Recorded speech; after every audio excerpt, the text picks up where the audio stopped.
Mostly whenever somebody says health, they think like body, taking care of body, not about mind, not about emotions. Health is an integral part of your well-being. Body and mind are constantly speaking to each other. When you chase validation from others, like maybe your people, your loved ones or whoever, and the moment they don't really give that, then you feel disappointed. To the world, it seemed like I've got it all sorted. I just went from one thing to the other and it just fell into my lap. Oh, is it? Did you said that? Sleep is the first and the easiest sacrifice at the altar of success and performance. People are now becoming less intelligent thanks to AI. If there is no parking, you'll take 3 rounds to find parking spot. Okay. Why don't you park a little away and let's walk to the shop? Welcome to Antra of Success, the other side of success in verses we were never taught. A podcast that honors the human behind every win and every bound. Today we have a guest with more than 30 years of work experience, of which 20 years in healthcare. And not just that, she is Indian classical dancer Mohiniyattam. She has also been facilitated with Indira Gandhi National Priyadarshini Award for Mohiniyattam. She is a medical rehab specialist specializing in cancer, Parkinson's diseases and MS. And she has also worked with your favorite brands like Reebok, Adidas, RPG, CH and many more brands in numerous ways to better health. So basically, she is multi-talented, versatile and someone who endorses a healthy body and mind. She is founder of Body in Motion. But while achieving all of this, she has also gone through with some challenges, tough situations and whatnot. Let's hear from her story and also learn some hacks, and I'm sure today's podcast is going to bring you in a position where you're going to take notes and improve your life for better. Let's hear in. Hi Vani, welcome to Antra of Success.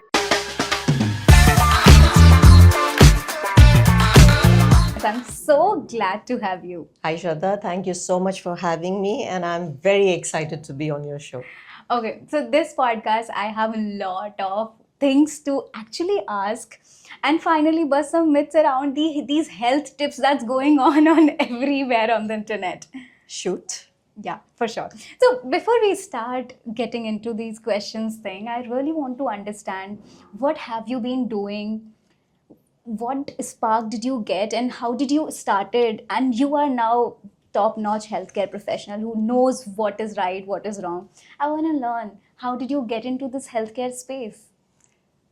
It's been a very long journey, Shraddha, and not really straightforward. It wasn't as if I knew in college that this is what I'm going to do. Actually, not many people know. I was a programmer earlier. I was into IT, running my own firm. I was a hardcore programmer, 10 years. And my foray, my entry into this field was very incidental, and I would say probably destiny had it in store for me. Yeah. I had a couple of freak accidents, and if I'll just backtrack, I've always been an Indian classical dancer. I've been dancing now for 5 decades. So what happened as a result of those unfortunate developments, I fell down, I took a bad tumble down stairs and I was in rehab for 2 years.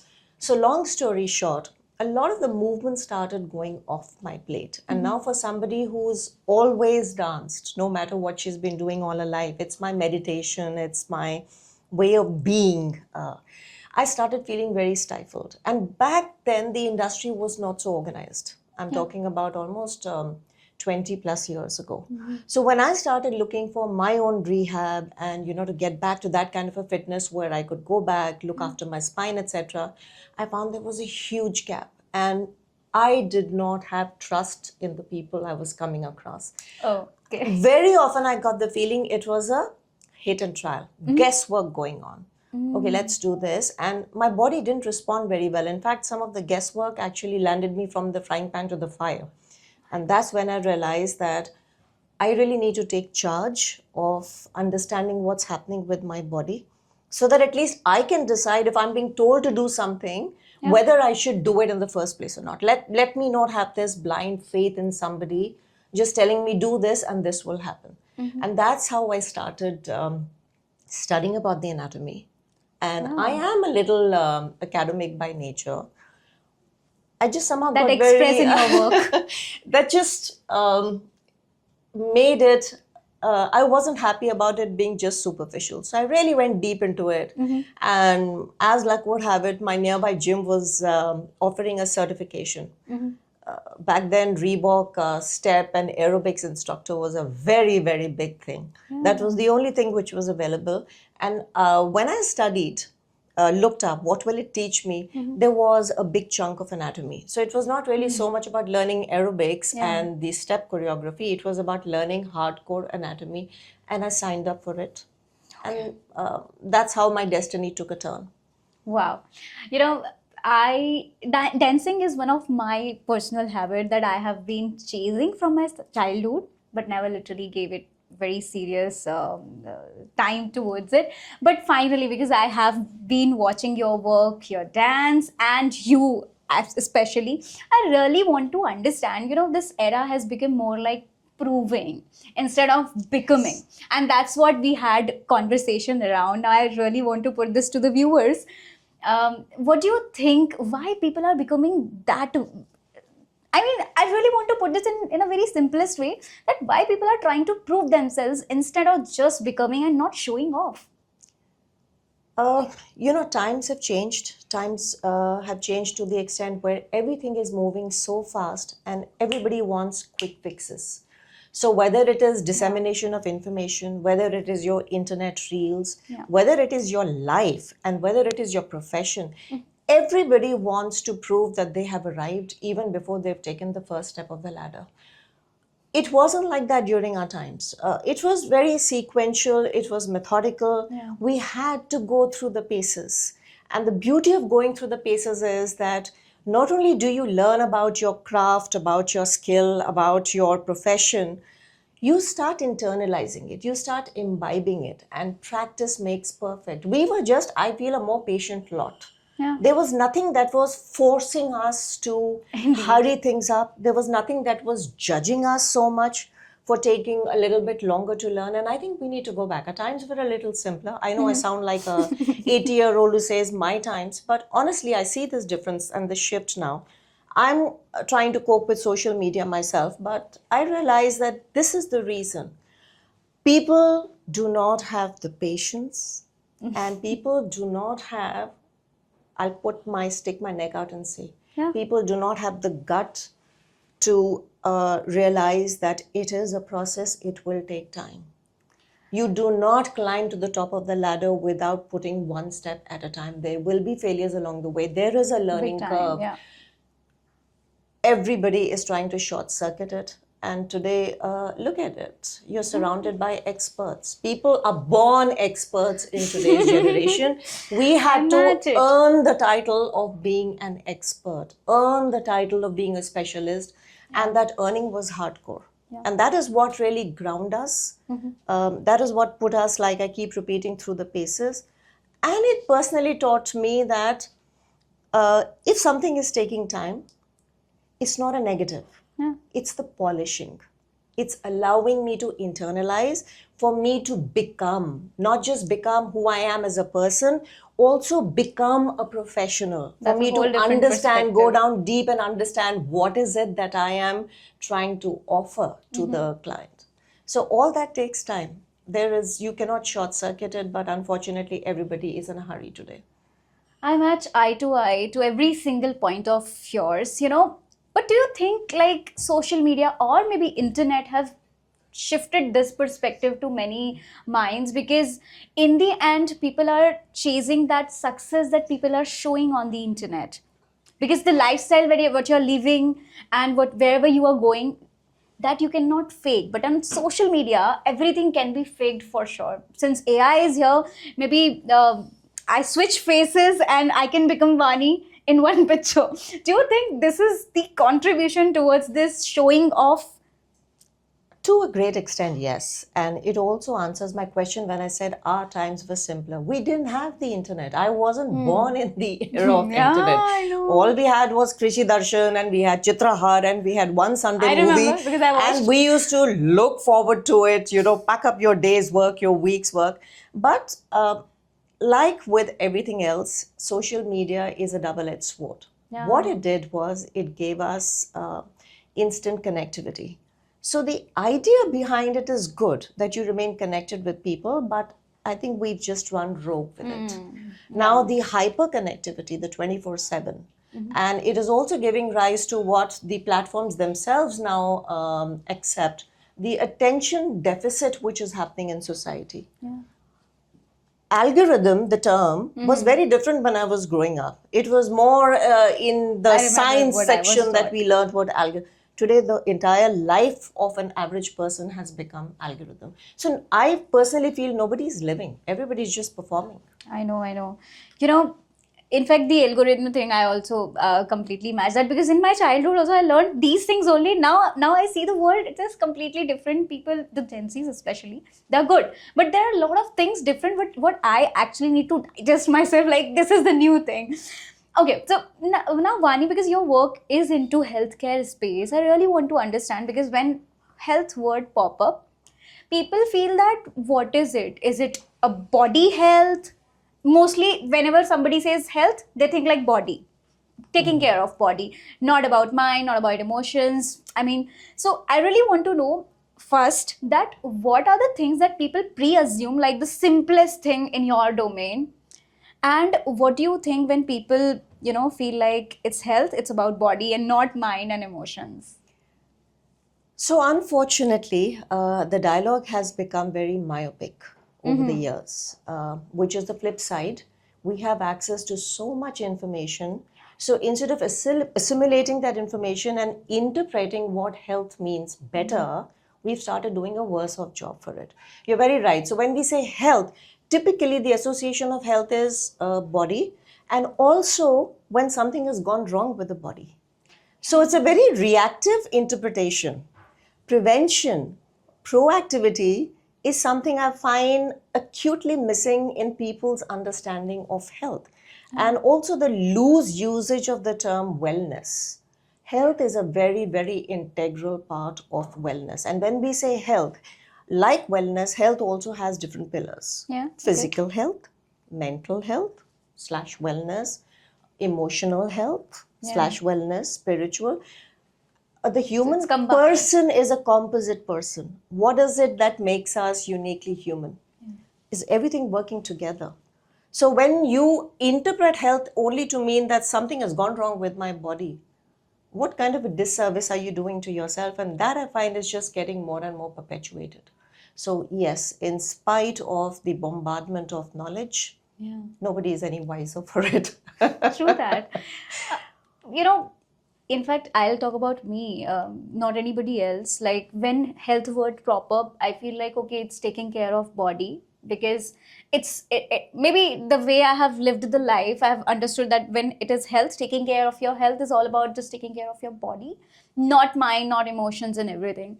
I really want to understand from you, because you're the expert, how much important is it to take care of your body and mind, since you are founder and entrepreneur at Body in Motion, and you have done great work with most favorite brands like Adidas and Reebok and many more. I really want to understand what you have done for them, and also my question that I want to understand, like if somebody wants to take care of their health, body, mind, emotions, what they can actually do. Just one tip, maybe randomly. Okay, so there were actually 3 questions. Okay, I'll ask you one by one once again. Yes. So number one, I want to know, you have worked with top brands like Reebok, Adidas and all. So what work were you doing with them?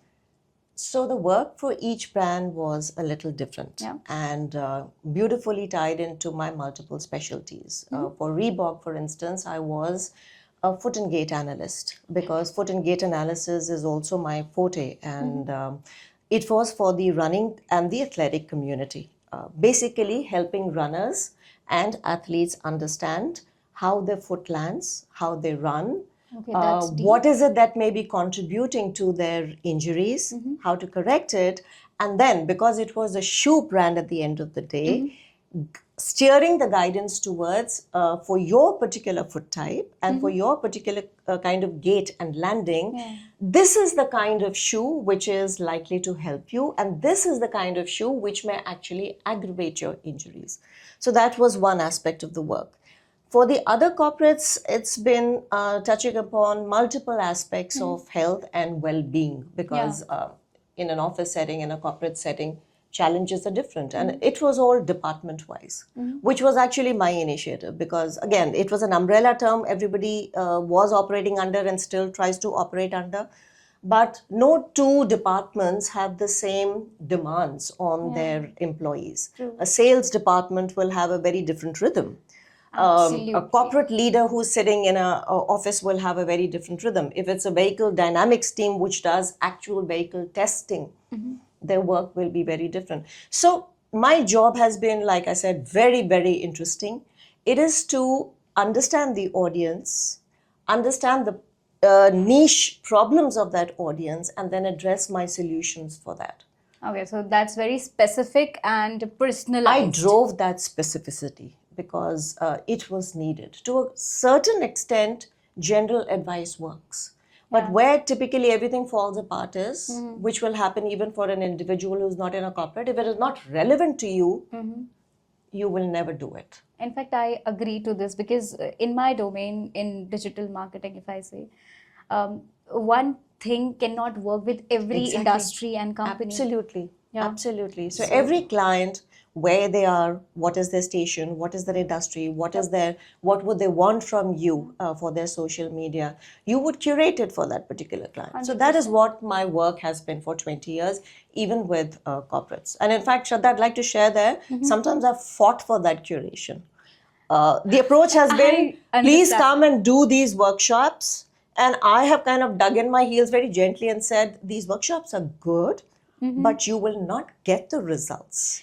Yeah, because in the end, the result has to be there. It's not about just doing the activity, but also bringing something out of it. The key word is activity. So are you looking for activity? Or are you looking for a wellness or a health initiative, which will actually percolate into their lives and eventually percolate into their performance and eventually percolate upwards, reflecting well on the leadership? It's all interconnected. Yeah, because you use this term well-being and health, think like a teenage person is asking to you, what is the difference between well-being and being healthy? I mean, Okay. it just popped in my mind. Right. So when we talk about health, now for the sake of a slightly younger audience, for health, I tell them, focus more on your body and the body's parameters.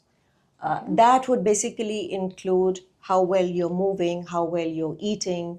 Do you have any illnesses, any diseases, any genetic predisposition running in the family? Now, coming to well-being, I told you earlier on, health is an integral part of your well-being. Body and mind are constantly speaking to each other. Today, I find a lot of dialogue around mental health. I totally agree that mental health needs all the focus and all the drive, but I also stick my neck out and say, you cannot work on your mental health in isolation if your body is not coping, because the mind and the body are interconnected. So when we say well-being, well-being, think of it more like a ring. It's like a ring light. The umbrella term. It's an umbrella term. Yeah. So every you move between one phase to the other, and each part needs to be well fed. Yeah, got it. Nowadays, Vani, the self-worth thing is also associated a lot. Now, I really want to understand that you have said some of the most meaningful achievements are one of those nobody claps for. Like, you have been into this journey, why you came into this space, because it was a spark inside you. There have been many times that you feel like this is what I have done. I want to clap for myself. Maybe people don't realize, but this is the clap for you and you want to cherish that. I really want to bring that up. Yes. So validation can be of two types. We all crave for external validation. It doesn't hurt. It feels very good. And we need it because it's something that keeps spurring us to do. You know, it's like being recognized for what you're doing. That is limited. You may either not get it at the right phase, or as you succeed in your work, and I'm sure many people would agree with that, when you would expect to get that validation, sometimes surprisingly and painfully, that validation becomes silent from the very people whom you would expect. For whatever reasons, I'm not going there. Okay. And then it becomes an inward journey. What do? If you're going to always hitch your wagon to external validation, you'll crack. You'll stop doing what you're doing. And that's when you turn to yourself. And that is where you need to fortify yourself, and that is self-validation. I'll clap for myself because I know the journey I went through. I know the sleepless nights it took. I know the catharsis that it involved. To the world, it seemed like I've got it all sorted. I just went from one thing to the other and it just fell into my lap. Nothing falls into your lap. Nothing falls into your lap. You have to work so hard. And success, everybody will, success people may not see, may not applaud. Failures sometimes are public, but failures are also internal. Yeah. When you're not being able to cope with the demands, it can feel like a failure. So these are all silent battles. So that is where the self-validation, and I learned this, that I don't need to always clap for myself when I'm winning. I, in fact, need to self-applaud more when I'm doubting myself. I feel it, like it goes to my heart directly. I need it then, because I need to be my own crutch. I need to be my own support. If the world gives it to me, fair enough. But because the angst and the fight and the turmoil is all internalized, and sometimes I cannot share it. I cannot even express it because it is running so deep. Yeah. So the work has to be inside. The applauding has to come from inside. I have to actually stand in front of the mirror and say, you know what, Vani, you did well. You did the best you could, and keep doing what you're doing. Doesn't matter. One day at a time, 1 hour at a time, 1 minute at a time. 100%. Recently, I started this thing, like I talk to myself in the mirror, and I just tell myself, because the moment you say that, when you chase validation from others, like maybe your people, your loved ones or whoever, and the moment they don't really give that, then you feel disappointed, and whatever you're doing, that is literally the best, but you still feel like maybe you're not doing enough because they are not happy and they are not giving you that validation that you're chasing. But to be fair, sometimes people may not even know how much you had to put in to come up with your output. Yeah. So then I have to tell myself, let's not judge, because they were not privy to my internal struggles. Yeah. So maybe the kind of validation I was expecting for my success, I wanted it to be bigger coming from the people around me. Yeah. I want to give them the benefit of doubt. Okay, maybe they really truly didn't understand how much it took out of me to succeed at this. That's a different perspective. Yeah, it's just something that I think you have to also remind yourself. Otherwise, it gets into an emotional hellhole. Yeah. And one of the privileges I think of aging is learning to pause and not be jumping to conclusions that quickly. It's a very painful process. It's still a work in progress, but... Okay. So it's just first segment of our podcast, and I'm already learning, and I'm already thinking in my mind, wow, I'm glad I'm doing this with you, Vani. Glad. Since this is end of our segment 1, we've gone through segment 1 already. Yeah, and you were fabulous on it. Thank you. So I really want to know, this is an activity, like one question that I ask to every guest, and I'm really eager to ask you, because you're literally throwing some words that are hitting my mind or my heart. The one advice you would like to give that people don't follow? Oh, that's such an easy one. That is such an easy Is one. it? Yes. The one advice that I constantly give everybody, near, dear, far away, or now I only give that advice when I'm asked, because that's also been a learning in my life. No point giving an advice which people will not take. Your body is a powerhouse.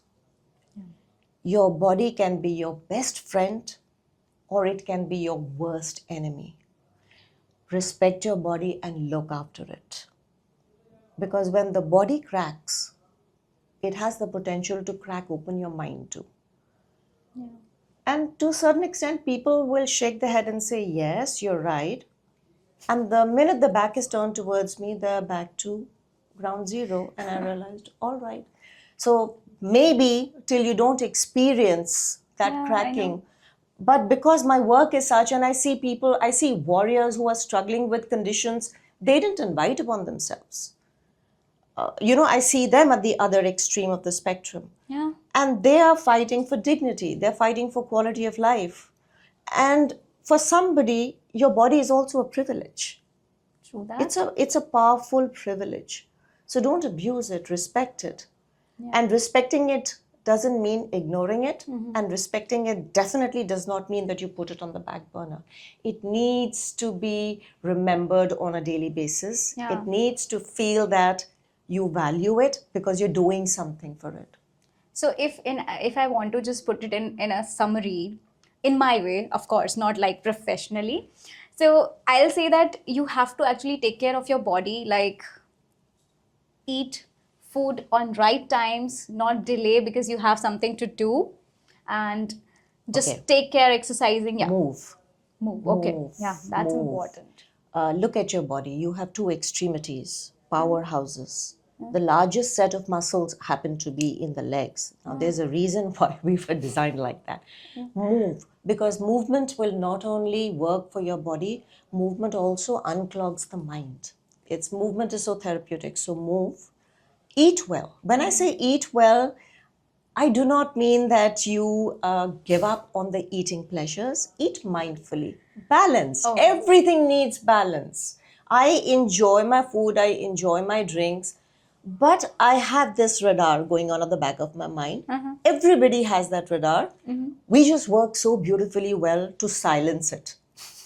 And I always say, work one fraction of that to keep it alive. And the third thing, which in current scenario I'm seeing, is rest, sleep hygiene. Because sleep is the first and the easiest sacrifice at the altar of success and performance. Yeah. But sleep is nature's restorer. Sleep not only, by the way, will restore your body, sleep also restores the mind. So move, eat well, sleep well. It's the boring fundamentals. It's the boring fundamentals that hold the fort of our health and well-being. You don't need anything fancy. Just these three basics, if you can remember, respect, practice on a daily basis, trust me, you'll have a lot to thank yourself for in just a few years down the line. Absolutely. Now, Vani, we are moving forward to the second segment of our podcast, which is titled as Uncomfortable Truths. Okay. Which may feel like, oh, is it? Did you said that? But we want to literally talk about it. Now, coming to my very first question, something that literally we had this conversation, like people are now becoming less intelligent thanks to AI.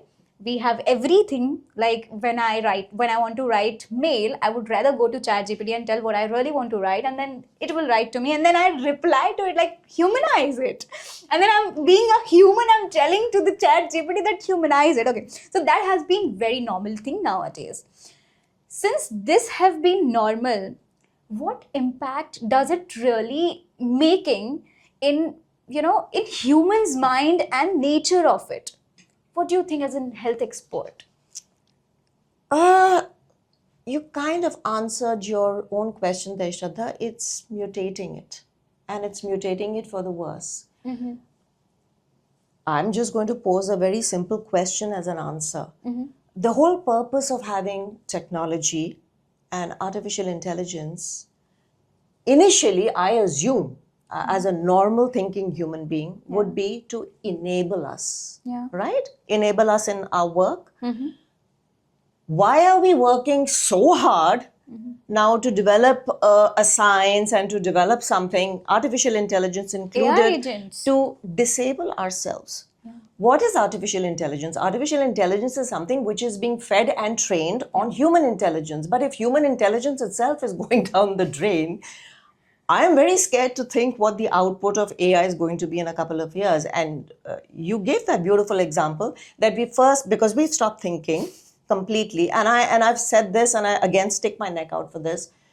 We were the most intelligent species we don't need aliens to destroy us. We are behaving so unintelligently, so consistently, and we are working so hard 24/7 to self-destruct, like I said. Yeah. So, yes, we are becoming very, very unintelligent. We've lost perspective. We've lost control. Yeah, but what I think, because I belong to this industry, I have been using AI agents like there is AI agent that does reply to my client's mail, and I have fed everything like how do I react, how do I tackle with things. So it has saved my time in the end. So then, how do you actually balance this? AI is like, if I give you an example, a very simple example. Yeah. Earlier, people used to walk. When you don't have a vehicle at your disposal, what do? You look for walking options, don't you? Yeah, you will obviously. probably walk. The minute you have a car, you have a scooter, you have fancy vehicles lying at home. Yeah. Even to go to a market which is 10 minutes away, Yeah. you're going to pull out your car. Convenience. So we design stuff for our convenience, and then we become a victim of that convenience. That is where I say we are becoming unintelligent. Intelligence is knowing when you are getting sucked into something beyond your control and it's becoming addictive. So you have handed over your agency of walking because now you want to, and I see people, and I joke about this even with some family members, that if there is no parking, you'll take 3 rounds to find parking spot. Okay. Why don't you park a little away and let's walk to the shop? And my joke is, if you had your way, you would probably take it right up to the shopkeeper's counter, roll your hand out, get your stuff, and get back. It's the same with AI. AI is doing the thinking for you. AI is doing the drafting for you. And I'm not talking about AI's use in the more detailed scientific setup. I'm talking about day to day, since you took that example. Yeah. So it's churning out stuff for you. Yeah. There is also somebody more intelligent than you sitting and feeding that system by putting the queries. Again, I'm putting my neck out. You may shoot the messenger. I love that, but that's what's happening. Yeah. You're getting an intelligent output, not necessarily because your prompt was intelligent. There is another somebody sitting there who's been constantly using AI. So AI has trained itself. Yeah. But how convenient for you? Because now you've got answers, you've got phrases, you've got everything written, which would have taken you so much longer. Yeah. Yeah. Yeah. And something totally unrelated. We used to read. Where is the reading habit now? Reading builds vocabulary. You read fiction, you read topical books. All of it puts you in a land of your own. When you're reading a book, it's just you and it's the words. Yeah. So the imagery is in your head. Your mind is so active. Your brain is so active. The words are the same. How you read a book versus how I read a book, how we'll interpret it will be very different, Shraddha. 100%. Even if you were to read out a paragraph and you give it to me, our tonal inflections will come 100%. From how we are imagining the scene to play out, right?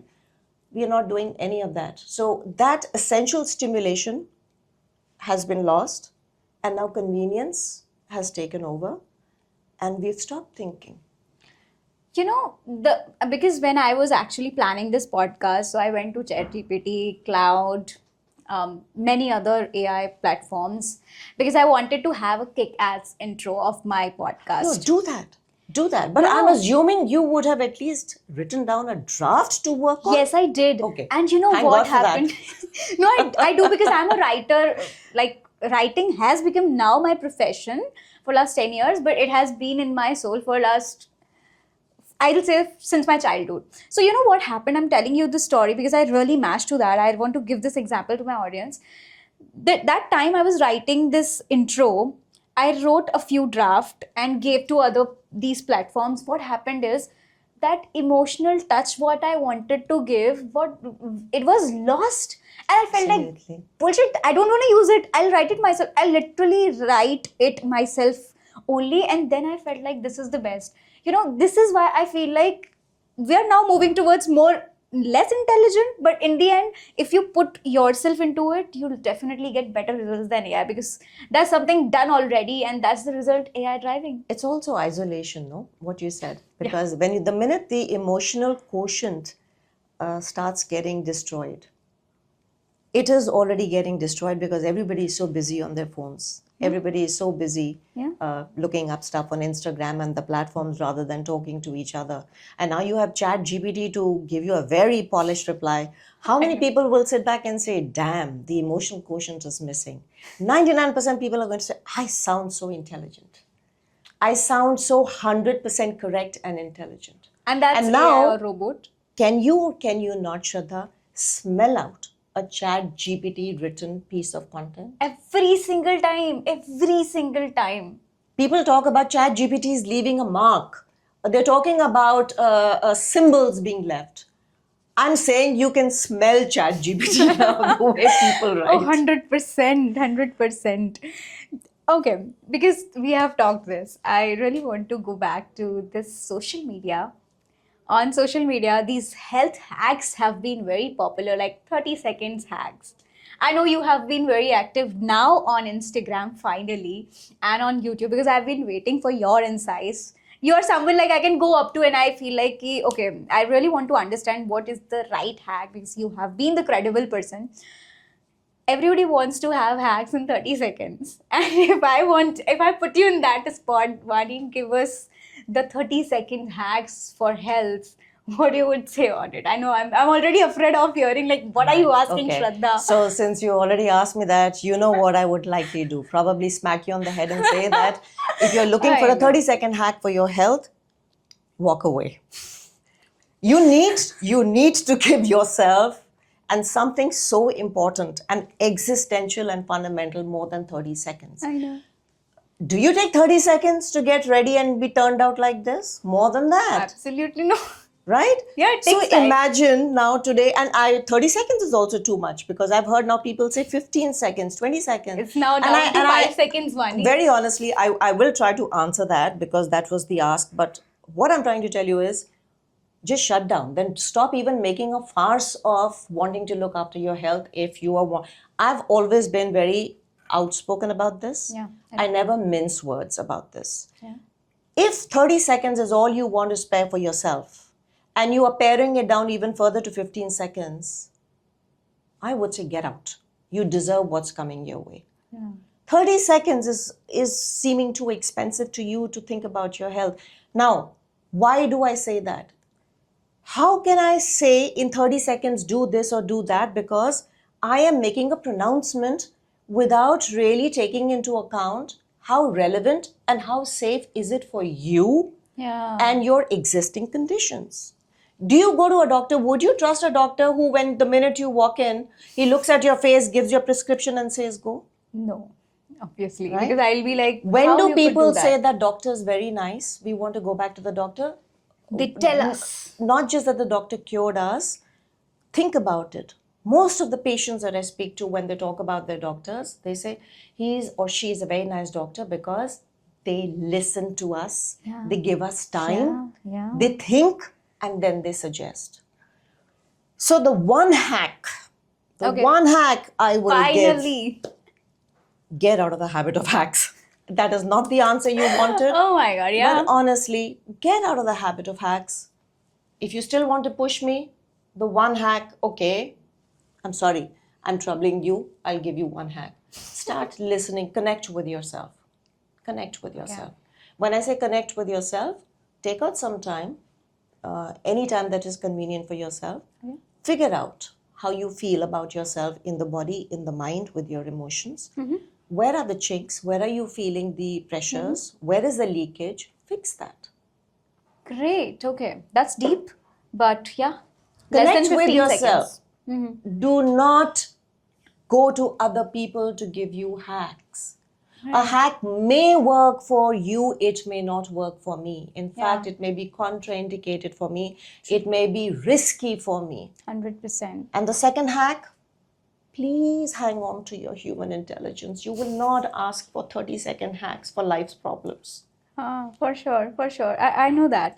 Do you think this is making people more sicker mentally, physically? What's the real cost of this? Because, what I think is, because when I am on Instagram, somebody gave me health hack or emotional intelligence or something, I'll be like, okay, let's follow because I got some hack. But in the end, I'm not taking actions. This is me. I'll be honest. Like, I know that sitting this way or this way, this is the right way, but I'm still always sitting like this. This has been my habit. So how has this been? Like, if you take example like me, I know that sitting way is wrong, the way I'm sitting right now, but the way I sit, it makes more sense and make my body better. How do I take action? Because in the end, See, that we action, covered this and you spoke about it, but in a different context. Connection.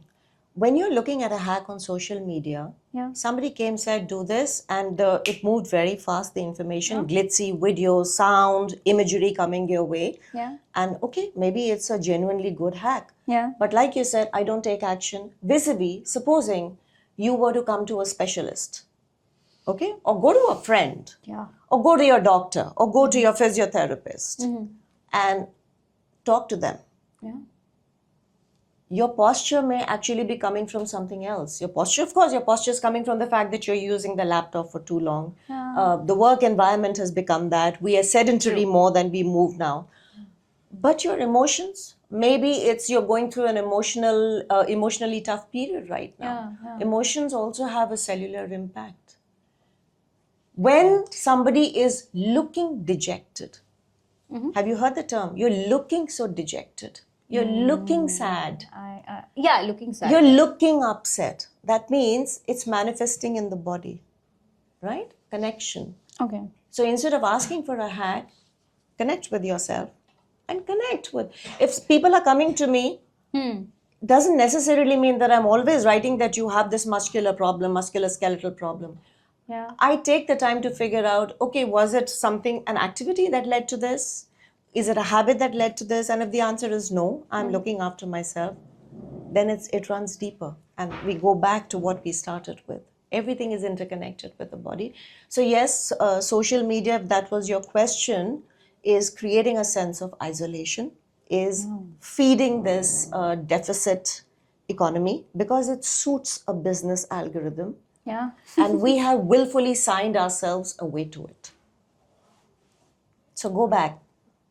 Look for human touch, look for human connection, and look for the simpler stuff. The unglorified, simple stuff works the best. Be it your food, eat local. Yeah. Be it your movement, you don't have to do complicated workouts. Yeah, okay. If you do hardcore workouts, fabulous. I presume you've built your ability and your capacity to get there. Yeah. But figure out something Easy which thing, simple, gels constant. with your life, which gels with the demands on your life. Not just your life, your stage in life at that point of time. Simple. Go back to the basics is my advice. No, great. Simple things are most underrated, by the way. Okay, so Vani, because now you have talked a lot of things, I really want to understand what is your personal, what one personal boundary you've set for yourself to be better internally and externally. For myself? Yeah, for yourself. I think I've become better at saying no. Okay, so saying no is most uncomfortable thing, and especially when you're Yes. saying to somebody. But when I say I've become better, I had started saying no a while back. But the cost of saying no was more for me than I think for the other people around, because I would carry it in my head. I would overthink it and I would feel that, okay, this wasn't good. Maybe I hurt them. Maybe I should have overstretched. Yeah. When I say I'm getting better, I'm learning to draw the boundaries with myself and respecting my energy leakages. And I say, I can't handle more than this. So I'm sorry. I'm not sorry. Sorry, not sorry. So I'm learning to feel better about that now, but not in an abrasive sense. Okay. Yeah, not obviously. in an abrasive sense. Yeah, obviously. Yeah. Okay, so that's beautifully said, that saying no and then setting boundaries. And yes, but also accepting that maybe that no may not be very well received. I'll get judged for 100%. it. But then I tell myself, people judge you in any case. Yeah, anyway, okay. they're gonna judge. For Let sure. me not carry the weight of somebody else's judgment. I've got enough weight of my own, so chuck it. But Vani, is that easy? Because I know myself. It's not easy. Like I said, it's a work in progress. I'm becoming better at it. Like you tell yourself, that's all right. Like when I say a no to anybody, I feel like, okay, Shraddha, if you could do this, you could have sacrificed something else. And that's what's important, what's on priority currently, and then I, manage myself.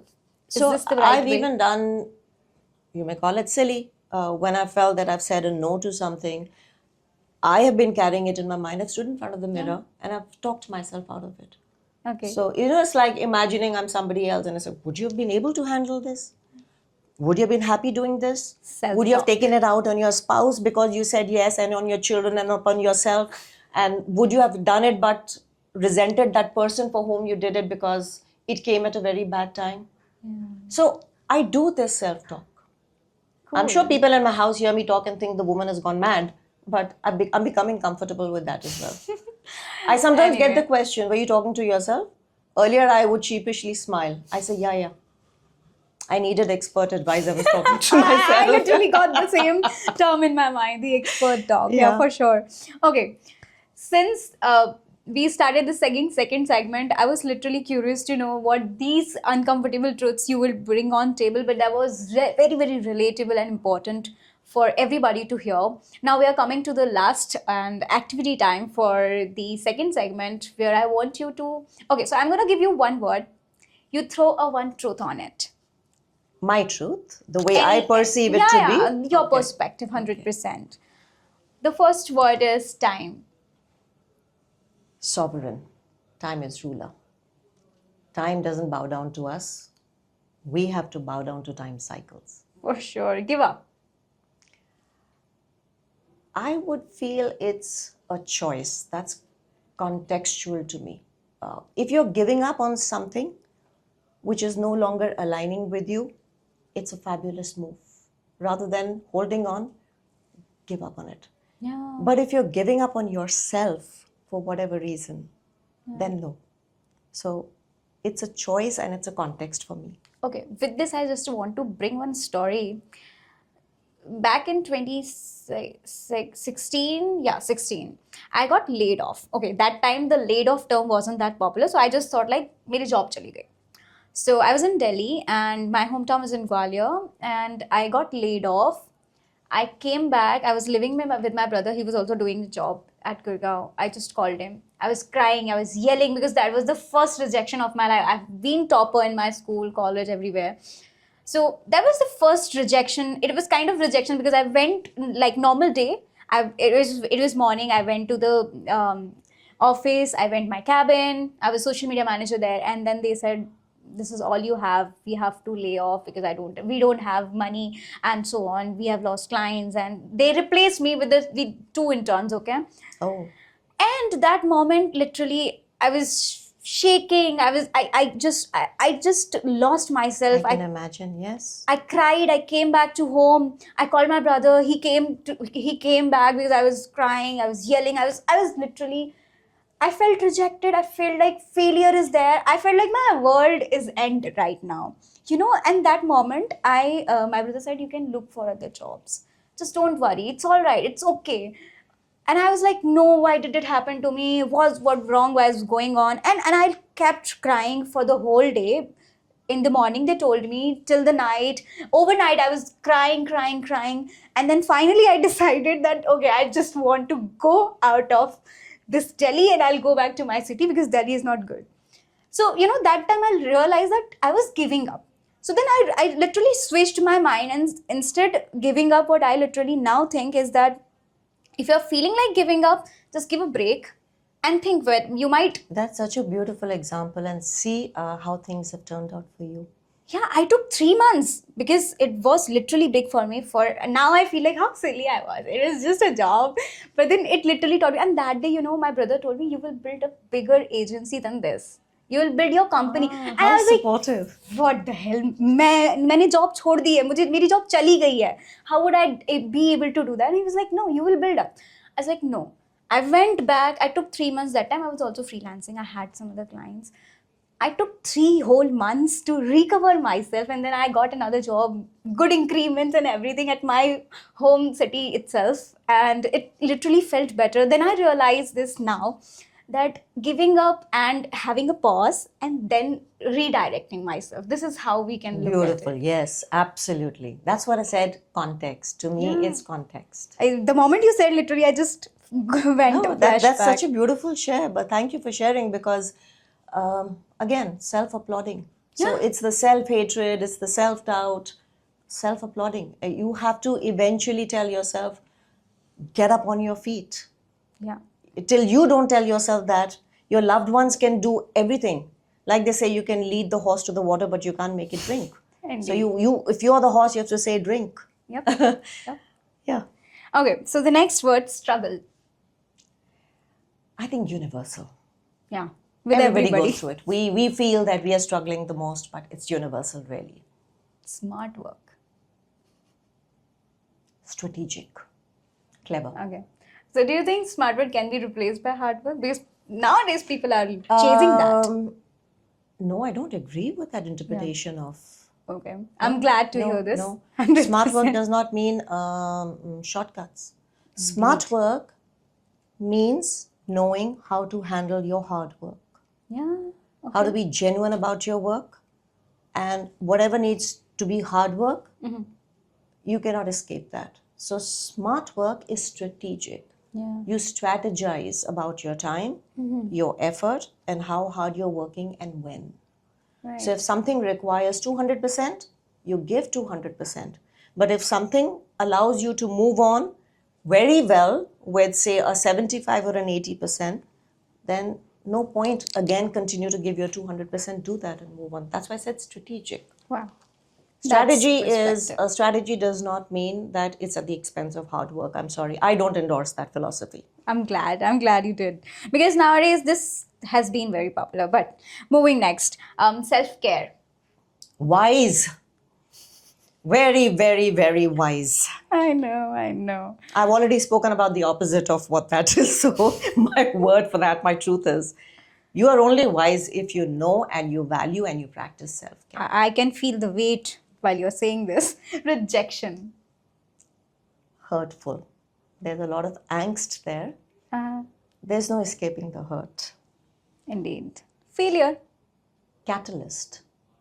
Okay. It stings, but sometimes when failure breaks you, it also remakes you. I agree. Health. I've failed a number of times, Shraddha, at a lot of things I've not even shared publicly. Yeah. People may not even know because sometimes you just fail at an idea.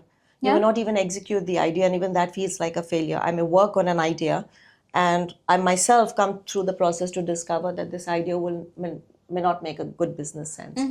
But is something very close to my heart, I'm passionate about. So it does feel like a failure because it seems like everything is getting pushed away. Yes. And everybody around you seems to be in a hurry to ask, Yeah, 100%. what's happening. So people don't understand the pause and the resets. Why are you pausing? It's like, you're not doing anything? Yeah. Oh, excuse me. A lot. It's just that I don't have anything to show you right now. So that can feel like a failure. Yeah. Relatable. Health. I know what you're gonna say. Precious. Invaluable. Indeed. Win.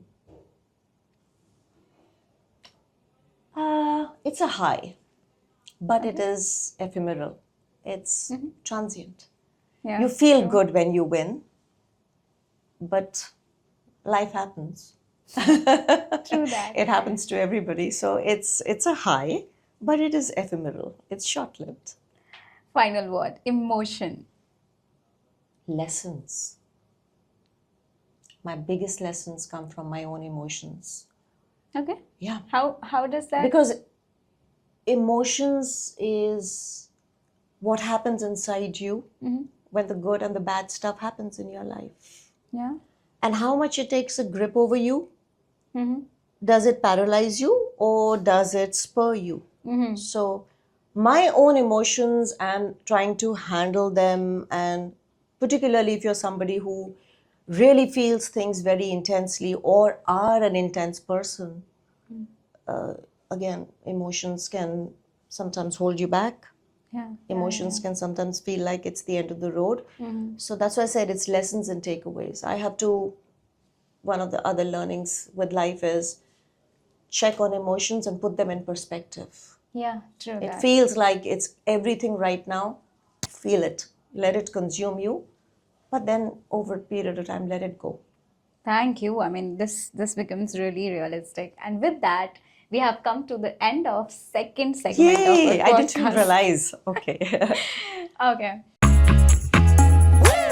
So now we are moving to the third segment of our podcast. Now, in this third segment, it is called survival setting. Like, here, I want you to really throw some lights on very important topics and things, because we have already spoken a lot of very vital things. Now, I really want you to, you know, tell people how to actually survive those success and everything, because you have been a dancer, a healthcare professional, and whatnot. You have been a versatile person. I really want to learn from you. Number one thing is, how do you manage these many things and how do you survive yourself? And then I'll ask questions for others. Oh boy. Okay, that's a very deep one. But see, first of all, I don't think I can really teach anybody how to survive, because their reality is going to be so different from mine. Honest, Right. okay. Absolutely. So I'm just going to speak from my perspective. No Yeah. teaching per se for anybody, but how I survive. Get out of your own way Yeah. is what I tell myself, is what I'm teaching myself. Get out of your own way.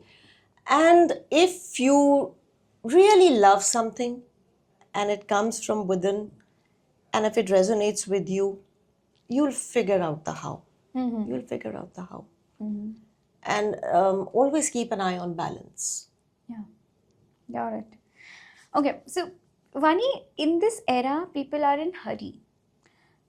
You can talk about anybody, any age group. Some people want to build business and now get started with startups and then become a unicorn in very short time. And taking example of these groceries and everything, like they want to get everything delivered in 10 minutes. And everything has been very faster in this age. I really want to understand these successful shortcuts. How does it feel? And especially, like, when people are not prioritizing their health, why anybody comes in this picture and say take health seriously, and because now you're building something out of it. I know, because we cannot. I really want you to put some light on this, because this world has changed to become more faster and people are racing. Be it a student who really want to become successful in a very short time, or somebody wants to build a startup and then become unicorn very fast. How do you think, and what one message you would like to give to them? Pause. Yeah. Really, I would say pause. Because we've built this narrative for ourselves where there is so much urgency about everything. Urgency. So it's not just about home delivery, urgency about services, urgency about arriving in life, urgency about proving yourself to the world. You have to take a pause, and because we are paying a very heavy price for it. Nobody I know, and look at the conversation around today, everybody is feeling mentally and emotionally challenged and feeling stretched. Youngsters. 100%. So you're finding depression, you're finding mental health issues and challenges happening because we have built this entire ambience around us of rush. So imagine everybody decided to go racing in a sports car. Yeah. Now, if you're the driver of a sports car, you have only two choices. Keep your foot on the accelerator, drive, crash, die, whatever. Or you take a call and say, my tires are burning. Yeah. Yeah. I need to change my tires. I need to make a pit stop. Make that pit stop. Even race drivers need to make that pit stop. And what are we doing to ourselves? So just pause. Yeah. Nothing will come crashing down if you take 30 seconds extra to pause. Yeah. I know. Because you have worked with fortune companies as well. Like, you have worked with leaders, factory people, like everybody in an organization, all the aspects of it. If I know I'm again putting you in a very tough situation, but I have to. What are the 3 non-negotiable tips you would like to give to these different kind of people? Let's take like one tip for students, one tip for people like us into business, and one tip for people who really want to, I mean, this I leave on you. Okay. For students, I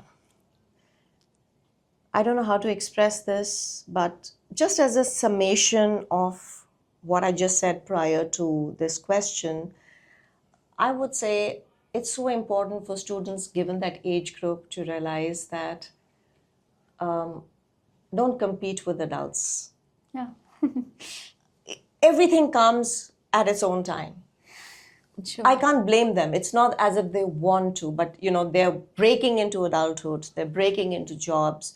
And again, the entire ambience has become so quick and so fast and so furious that they need to project like they've already conquered the world and they've only just come out. So Yeah. it's not fair on them.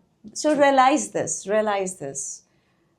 You need to do well as a student, and it's okay. It's okay. If you do not have that sense of direction and you're not one of those who knows instantly the minute college is over what they want to do, Yeah. it is perfectly human, it is perfectly normal. Don't let the world dictate to you and make you feel pressured. It is doing that, I but know. pause and don't compete with adults. You don't need to. Indeed. What you're going to be maturing into an adult will be something so beautiful and so different if you just pause right now and give yourself that space. Nothing will come crashing down. Everything has a time, everything has a place. And I do believe in that saying that whatever is meant to you for you eventually comes back to you. It may take a very long circuitous route. Yeah. I don't want to be a Gyani Baba here, but it's just something that I've started feeling more and more in life. Time and whatever is meant for you, these two things, it'll happen. So Yeah. just do your job for the moment, be a student and take stock. Don't rush into doing something just because the world is pressuring you. What was the second audience for? The people like us, like professionals and business people, especially. Okay. Yes, like I said earlier, establish a connection with yourself. Have a plan for yourself, This a is self non-negotiable. plan. Yes, you have a plan for your sales, you have a business plan, you have a social media marketing plan. Everything is planned to the T. Where is Your the health calendars are plan? done. Take out some time. Keep checking for your internal alignment. Okay. Sometimes, and I'm deviating a little bit here because I see this a lot in my clients, the stress is coming to them because they started with a vision, they started with a desire to do something. Along the way, things changed, they changed. Yeah. We change, 100%. we evolve. So if something is not aligning with you now, not speaking to you now, you don't have to be married to that idea. Nothing is written in stone. So again, that it'll only come when you connect with yourself. And yes, please do not sacrifice your health, physical, mental, and emotional, at the altar of your success. Yeah. Because then you are building your palace and your success on quicksand. It will crumble. It's just a matter of time. True. So have a plan for yourself. The third is for Anybody. You feel like this is non-negotiable. okay, given the work that I do, I think this is for everybody. Don't just focus on increasing the number of years in your life. Okay. And how do you mean by Quality of life. What is the life in your years? What is your quality of life? And quality of life is a very individual and private this? Okay. understanding. Yeah. I want some things in my life to work a certain way. I want certain comforts. What is my quality of life? And at the bottom of all this quality of life is a healthy body and a healthy mind. Yeah. Because I'm coming back to that. Yeah. So for anybody, don't wait for sickness to hit you. Avoid sickness like the plague. Prevention. Yeah. Prevention is so underrated. Please prioritize prevention. It's boring. It is unglamorous. It seems like you can do it tomorrow. No. Yeah. Prevent, 100%. prevent to the greatest extent possible. Now I feel like I have been skipping gym. Like the and I'm not time moving. to start prevention was yesterday. Okay. Got it. You know, Vani, when I was working on this podcast with you, I read on NDTV doctor, EDTV doctor, there was a blog that says 50 to 90% of device users face the eye strain, and this is just only one symptom of these digitalization has happened and started. It has so many impacts, and one of the other major impact was the mental health issues, because people are literally watching what others are doing and what they are not doing, instead of literally having that gratitude like what they have got in their life, but they are actually comparing. So according to you, how does that affect physically, mentally, and emotionally? So yes, definitely your eyesight, because if you're looking at a screen, that's a very artificial kind of light which is happening, which you're subjecting your retina to. Then your posture, your musculoskeletal, because we get what was called the texting neck. So people are now, young people are complaining of neck pain, shoulder pain, back pain. Yeah. So screens tend to do that, and you need to get up and you need to break that. The third aspect, yes, because screen time today, unfortunately, is consumption of either comparison Okay. or consumption of negative news. There's very little positive stuff coming around. True So that that. definitely messes with the mental state, the emotional state. Today, even a newspaper does that. I'm still one of those who likes to read the newspaper. There are periods where I say, I'm not going to read the newspaper the first thing in the morning because it's just negative, and it just, without you even realizing it, it just seeps in at a cellular level. Yeah. So all of this, and because the body and the mind are connected, cells also vibrate. Your organs also vibrate. Everything that you are absorbing externally is having an internal impact at the cellular level, including your brain cells. So your mind, your body, your emotions, everything gets impacted. So when we say cut down screen time, actually it means that you could help yourself at so many levels if you were to start controlling your screen time. Your body will thank you. Your mind definitely will thank you for it. And when one starts becoming stronger, the other also pulls up. I got you. I really relate when you said that newses are literally impacting more negativity. I used to watch these newses and everything, but years back I literally stopped because it used to give me the kind of newses, and then I become like detective every single thing. I feel like, okay, is this going wrong? Is this going wrong? I used to be like that, and I thought like, okay, let's stop watching newses. It's enough for now. Whatever is necessary will come to me for sure, and I'll definitely check that out. And now what I feel is that, like, the connection and the screen time, connection with your body and mind, and then this screen time literally affects in many ways. Now I have finally started, like, I keep my devices off. I'm still trying out. I'm not very good at it. That's good. Like, I try myself, like, before 10 or 30 minutes, I just try to do that. I'm hardly hitting matching to 5 minutes, by the way, but I try that I stay far from my devices for at least 10 or 30 minutes maximum. This is what I have set limit for myself before I'm moving to my bed. By the way, right now I'm not following this at all. But that's okay. But you I'm see, at doing least it you for 5 have that minutes. awareness. You've started doing it. Yeah, now, finally. Because it won't happen. The whole thing has been designed in such a manner for this addiction to go beyond control. Even adults are getting sucked into it. So it's not going to happen easily, but it's going to be a daily practice. So don't give up on your devices or the news, but moderation and timing is also very important, Shraddha. Yeah. I see a lot of people who say, we can't sleep till we don't scroll on the internet, Instagram. Excuses. And it's neurological stimulation. Got used to it. You need toning down, you need calming, you need shutting down for the body to start sleeping well.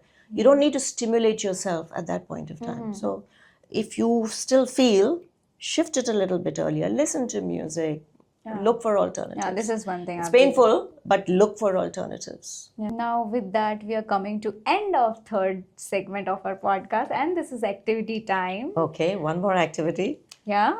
And this is like, what are the 3 tools, 3 habits, and 3 mindset? Okay, I'll make it easier for you. Number 1, 3 tools you think you use and people also should use because that makes life easier, health easier, or whatever literally you think is more relatable. Tools related to anything specific?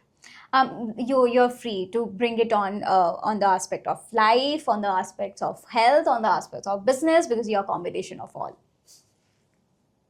So if you were to ask me, honestly, my tools are my body. Okay? Nobody gave that answer. I love it. My mind. Okay. I work on both. I work to feed the body. I also work to activate the mind as well as calm the mind. And the third tool is time management. I try to manage my time to the greatest extent possible without being obsessive about it, because when you lay it out, it puts less stress on the body and it puts less stress on the mind. Yeah. Things can still go awry. What you plan may take longer or shorter, but having a plan. So when I said have a plan for yourself, time management is a plan for me. Yeah. So body, mind, and time management. Perfect. The 3 tools. Now, 3 habits, because you have already talked about a lot of habits that are non-negotiable for many people. Yes. So related to this only, my 3 habits are physical activity and movement. Every single day? I am a very active person, Shraddha. Yes. So it may not be structured Not exercise. even Sundays? You don't skip? No. If I'm not exercising on Sunday, I'm still on my toes. I like to move around. So up and down the stairs, do the physical labor myself. For me, just being a couch potato for too long actually makes it extremely painful physically. Back starts, I don't know. So I'm not obsessive about it, but for me, Sunday is not a shut down dead day. Let me put it that way. I don't do anything with an agenda, but I also do not move with an agenda, which most people do. Okay. Sunday है तो हिलेंगे ही नहीं, हम बिस्तरे से ही निकलेंगे नहीं. I don't do that. I still enjoy myself. I'll go out. I'll meet family. Have a cup of coffee. So there's that regular movement that goes on. So to me, relaxation doesn't mean near death by just lying down like that. I do that as well. I tune off. So I'm not hyperactive, but I'm just saying it's not an intentional 24 hours of not moving at all. Yeah, got it. Fair enough. Then the other thing is food. Okay, is this I eat part well. of the habit? Okay. Eating good is a habit with me, Shraddha. It's a habit I've made on a daily basis, which does not mean deprivation, which does not mean saying, I'm never going to eat sugar, I'm never going to do... I eat and drink. I enjoy myself. When I'm on holidays, I go out of my way to enjoy. But there's always, like I said, a radar at the back of my mind, so I try to moderate it. There's no point in me going so excessive with the eating and then say, oh my God, now how do I undo this? So eating well is a habit. It's a habit. And the third is my sleep habits. I'm a baby that way. I can't cope with very late nights and very early mornings. So I tell everybody that I can do it one-off, but I do it publicly too. So even if it is a gathering or something, one-off, but not as a routine. I can't cope with it. So my sleep habits are non-negotiable to a very great extent, and it serves me well. I'm a happier person. I'm a less cranky person. And everybody else around is also happy. So... I understand. Okay, now 3 mindsets that helps you to keep moving and doing better. Okay. The first mindset is telling myself, you are all you need. Powerful. I need people in my life, definitely. But I do not want to hinge my survival to anybody, physical, mental, emotional fulfillment. You need people, but be self-sufficient that way. It's a mindset. 100%. The second is, oh God, which I have been forced to learn multiple occasions in my life. This too shall pass. Okay. Otherwise, it becomes very difficult to carry that weight. It can really... the cracks can start showing. So this too shall pass. Yeah. And the third mindset, which, that was my learning in life. Don't underestimate yourself and don't overestimate others. I have done that for the longest time, where I've always felt I'm coming up short and the person in front of me knows everything. And I realized everybody is human. Yeah. Everybody knows stuff only up to a level. I used to overestimate people, their intelligence, their ability, and I would underestimate mine. Now I'm balanced. So don't underestimate yourself, don't overestimate others. That's purely my learning. Perfect. And with that, Vani, we have done with the 3 segment, and now we are moving to the final segment of this podcast, which is about a letter to your younger self. And here, just one question, and then we'll move for my favorite activity. Oh my God, there's another activity. Yeah, the final one, and you would love it, 100%. If you could whisper one truth to your younger self, what that would be, Vani? I mean, you think like, I am the younger Vani, and this one will come easy and fast. Because I have said this to myself so many times. I would tell my younger self, your spirit is indomitable. Don't let anything burn you out. That's powerful. That's really powerful. Now, Vani, I have... okay, so one thing, the activity, you're actually going to write one letter to your younger self. Yes, I have. Right. Yeah, that right. And with that, so I have made this template. I know it takes time. I'm not going to make this boring, not even for viewers. So I have made this template. You just need to fill this up. Okay. Yeah. And okay, so I'm first handovering this to you to fill this up. Thank you. Do I get to keep a copy of this? So we keep this for ourselves, but I have something for you to literally give you. Because this is for your younger self, and I am trying to literally give this to my community, to the viewers, to actually learn what you have actually built, who you are now today, and what everything you will tell to anybody else, apart from this podcast that we recorded today. Okay.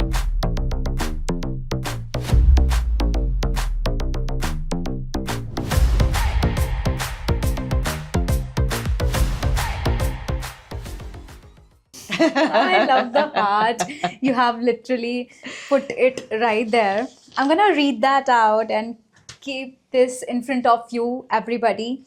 And I loved your writing, by the way, Vani. You can understand. You can read it. Anybody Legible? can read it. I'll Okay. just generally put it. I love the heart when you write with love, me. So, Vani, I am going to keep this because this is for my record, for Antra of Success. I really want to keep this personal to me. And with that, I have something for you. This is designed by me, written by me personally. And this is what I have for you. Dear Vani, thanks for doing this podcast and making time for this one. It means a lot. Your insights and your presence makes a bigger difference in the real world. Oh, thank you so much. Thank you so much. You may open it. You may open it if you want to. This is so warm and this is so beautiful. You designed it yourself? Yep. Oh my God, this is so beautiful. This is your work? Yep. Everything literally. So it starts from here. This is lovely. See, I always land up reading what I need to hear in life. I want you to actually go back to this. Surprise. Wow. Where did you get this image from? Okay, your LinkedIn has a lot of things, not just in size. Oh, thank you. This is just such a beautiful endorsement.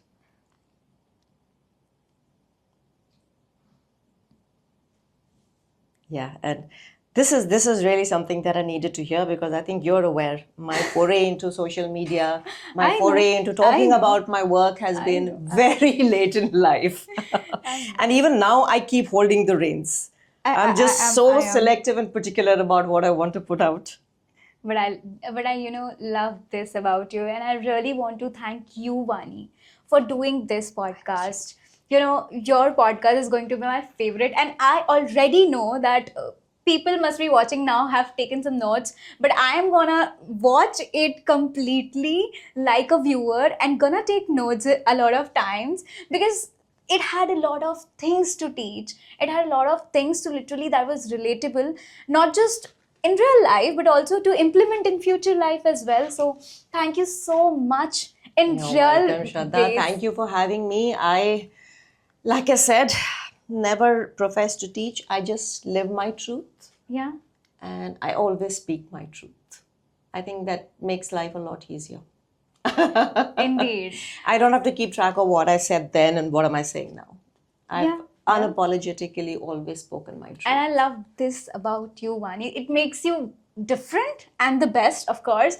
With that, I really want to tell you that this is the not just end of the podcast, but here I have something for you.